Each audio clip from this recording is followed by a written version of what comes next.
Hello students. आज का हमारा टॉपिक है मूडी डायग्राम, है ना। मूडी डायग्राम का क्या फंक्शन है और क्या इसका यूज है वो आज हम लोग पढ़ने वाले हैं। मूडी डायग्राम एक ग्राफ है जो रिलेशन देता है रेनॉल्ड्स नंबर, फ्रिक्शन फैक्टर और रिलेटिव रफनेस के बीच में। रेनॉल्ड्स नंबर के बारे में हम लोग पढ़ चुके हैं, फ्रिक्शन फैक्टर भी आपको पता है और रिलेटिव रफनेस भी आपको बताया गया है। अब इन तीनों चीज़ों को कैसे ग्राफ पे रिप्रेजेंट किया गया है उसको हम लोग ग्राफ में देखेंगे। ये आपका ग्राफ है, ठीक ना। ये आपका मूडी डायग्राम है, ठीक है। अब यहाँ पे देख सकते हैं कि ये जो एक्स एक्सिस है, ठीक है, इस पे आपको रेनॉल्ड्स नंबर का वैल्यू रखा गया है। रेनॉल्ड्स नंबर इक्वल टू क्या होता है, रो वी डी अपॉन म्यू, ठीक है।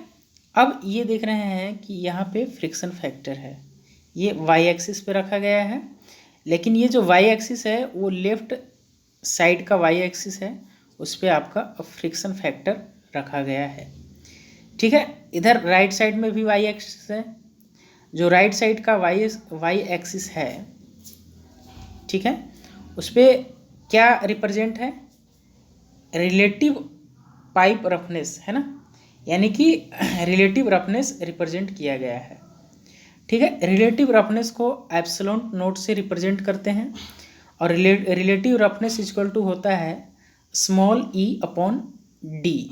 स्मॉल ई क्या रिप्रेजेंट करता है, एब्सोल्यूट रफनेस, और डी क्या रिप्रेजेंट कर रहा है आपका डाया ऑफ पाइप, ठीक है। अब आगे हम लोग देखते हैं, आगे चलते हैं तो आगे आपको मिलेगा from Darcy Weisbach equation. Darcy Weisbach equation जो यूज करते हैं हम लोग, वो किस लिए यूज करते हैं, हेड लॉस फाइंड आउट करते हैं ड्यू टू फ्रिक्शन। फॉर्मूला क्या होता है आपका, 4FL V² upon 2GD। Some time क्या होता है कि 4F equal to small f, है ना। ये जो f है कैपिटल F, ये कोफिशिएंट ऑफ फ्रिक्शन होता है ना। और स्मॉल जो f होता है, ये स्मॉल f, ये क्या होता है, फ्रिक्शन फैक्टर होता है। हमको इस डार्सी विचबेक इक्वेशन से फ्रिक्शन फैक्टर निकालने के लिए फॉर्मूला लेकर आना है। तो जब फ्रिक्शन फैक्टर का फॉर्मूला लाना है तो 4F इक्वल टू क्या रख देंगे, F का वैल्यू रखेंगे। उसी तरह से HF इक्वल टू आ जाएगा आपका FL V² अपॉन 2GD। यहाँ से फ्रिक्शन फैक्टर का वैल्यू निकाल के लाएंगे। फ्रिक्शन फैक्टर का वैल्यू हो जाएगा HF into 2GD upon LV²। एक तरीका ये हो गया कि आप यहाँ से फ्रिक्शन फैक्टर निकाल सकते हैं, ठीक है। अब आगे देखते हैं कि आगे है आपका टर्म कि फ्लो मेरा लेमिनार फ्लो है। कैसा फ्लो है, जब पाइप के अंदर फ्लो हो रहा है तो फ्लो कैसा है, लेमिनार फ्लो है। लेमिनार फ्लो कैसे डिसाइड करते हैं, जब रेनॉल्ड्स नंबर का वैल्यू लेस देन 2000 होता है। जब 2000 से वैल्यू मिनिमम होता है तो फ्लो कैसा होता है, लेमिनार फ्लो होता है। और जब रेनॉल्ड्स नंबर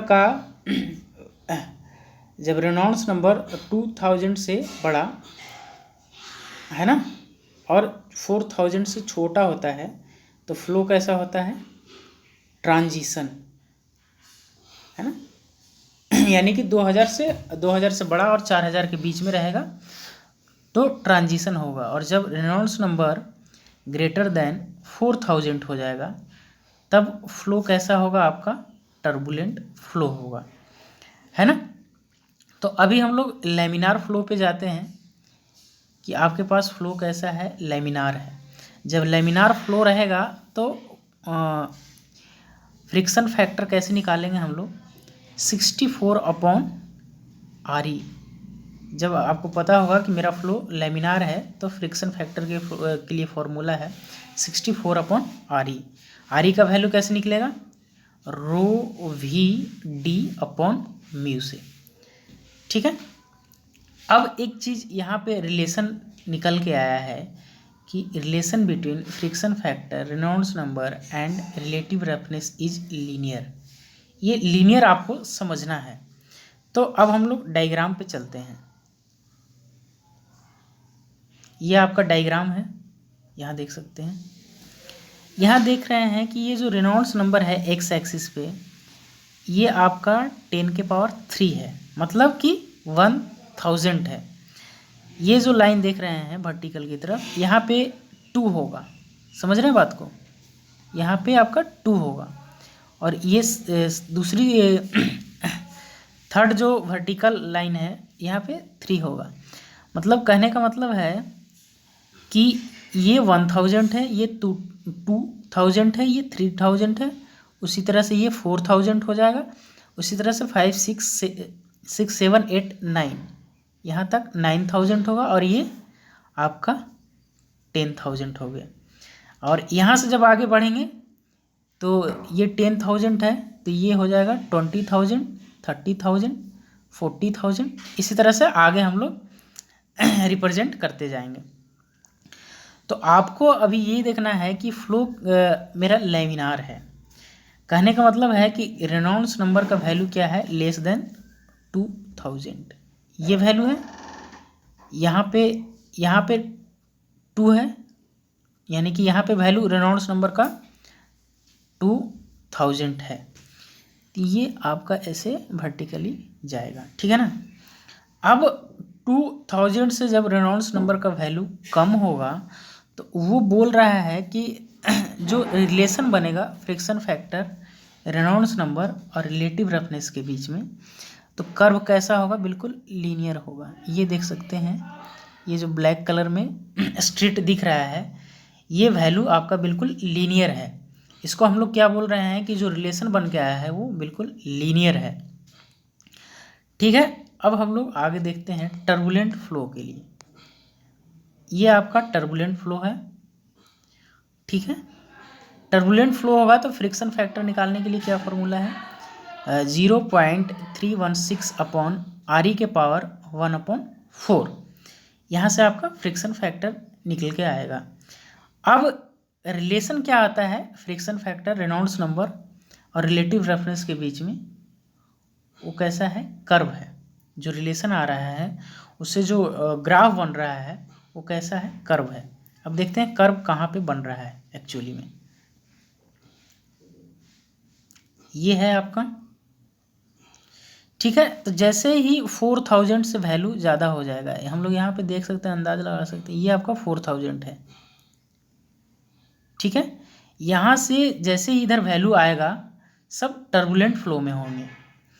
तो जो भी टर्बुलेंट फ्लो में होंगे उनके बीच में रेनॉल्ड्स नंबर, फ्रिक्शन फैक्टर और रिलेटिव रफनेस के बीच जो रिलेशन है, जो ग्राफ बन रहा है वो कैसा है, कर्व ग्राफ है। ये देख सकते हैं जितने भी ग्राफ बने हैं ये कैसा है, एक कर्व रिप्रेजेंट हो रहा है। ठीक ना, तो इस तरह से रिप्रेजेंटेशन है। ठीक है, एक चीज़ और हम लोग यहाँ पे देख सकते हैं कि जितना रिलेटिव रफनेस का है ना, जितना रिलेटिव रफनेस का वैल्यू कम होगा, ठीक है, जितना रिलेटिव रफनेस का वैल्यू मिनिमम होगा, है ना, तो वो पाइप कैसा होगा, स्मूथ पाइप होगा। और जैसे जैसे रिलेटिव रफनेस बढ़ेगा, वैल्यू बढ़ेगा, तो वो आपका रफ पाइप होगा। ठीक है, और एक और फ्लो था जो ट्रांजिशन फ्लो था, एक्चुअली इतना यूज है नहीं। तो ये जो रीजन है 2000 से 4000 के बीच का, ये आपका ट्रांजिशन फ्लो का रीजन है। ठीक है, अब हम लोग देख सकते हैं, अब इसका यूज क्या है उसको हम लोग देख सकते हैं। यहाँ पे देखिए रिलेटिव रफनेस का वैल्यू दिया हुआ है, मटेरियल का नाम है, और रिलेटिव रफनेस का वैल्यू भी दिया हुआ है ग्राफ के अंदर। तो ये भी आप ध्यान रख सकते हैं। कंक्रीट का कितना है 0.25 है, कंक्रीट कोर्स के लिए 0.25 है, कंक्रीट न्यू स्मूथ मतलब न्यू कंक्रीट के लिए 0.025 है। इसी तरह से और भी ग्लास का, आयरन का, सीवर का दिया हुआ है। वो आप समझ सकते हैं कि इस तरह की पाइप, अगर कंक्रीट की पाइप हो, आयरन की पाइप हो, प्लास्टिक की पाइप हो, तो उसकी रिलेटिव रफनेस कितनी होगी। ठीक है, अब यूज ऑफ मूडी डायग्राम देखते हैं। ठीक है, use of Moody diagram mainly जो हम लोग यूज़ करते हैं मूडी डायग्राम का, वो होता है आपका फ्रिक्शन फैक्टर निकालने के लिए। आपको जब रेनॉल्ड्स नंबर और रिलेटिव रफनेस पता होगा तब आप जाके फ्रिक्शन फैक्टर निकालेंगे। और मूडी डायग्राम का यूज क्या होता है कि जब पाइप का डाया कितना रखे उसके सिलेक्शन के लिए भी मूडी डायग्राम का यूज करते हैं। एक चीज़ और हम बताना चाहेंगे कि ग्राफ से कैसे फ्रिक्शन फैक्टर को निकालते हैं, फाइंड आउट कैसे करते हैं। जैसे ये आपका रेनॉल्ड्स नंबर है, ठीक है, इधर रिलेटिव रफनेस है। तो जैसे ही 4000 से ग्रेटर हो जाएगा तो आपका फ्लो टर्बुलेंट हो जाएगा। मानते हैं कि जो मेरा वो फ्लो है वो लगभग 60,000 का आसपास है ना। यहाँ पे हो जाएगा 20, 30, 40, 20, 30, 40, 50, 60, मतलब अप्रोक्सीमेट यहाँ पे ये 60,000 रेनॉल्ड्स नंबर है। और फ्रिक्शन फैक्टर हम मानते हैं कि 0.005 है। ये जो स्ट्रेट लाइन दिख रहा है, तो आपको रिलेटिव रफनेस पता था, आपको रेनॉल्ड्स नंबर पता था।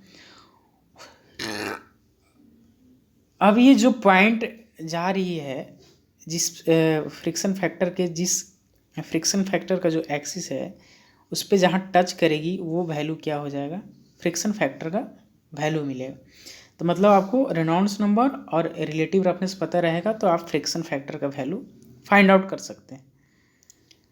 ठीक है, तो ये था आपका मूडी डायग्राम। आई होप आप लोगों को समझ में आया होगा। फिर भी अगर किसी तरह की कोई परेशानी है तो आप लोग कमेंट कर सकते हैं, हम उसको सॉल्व आउट करेंगे। ठीक है, ओके, थैंक यू।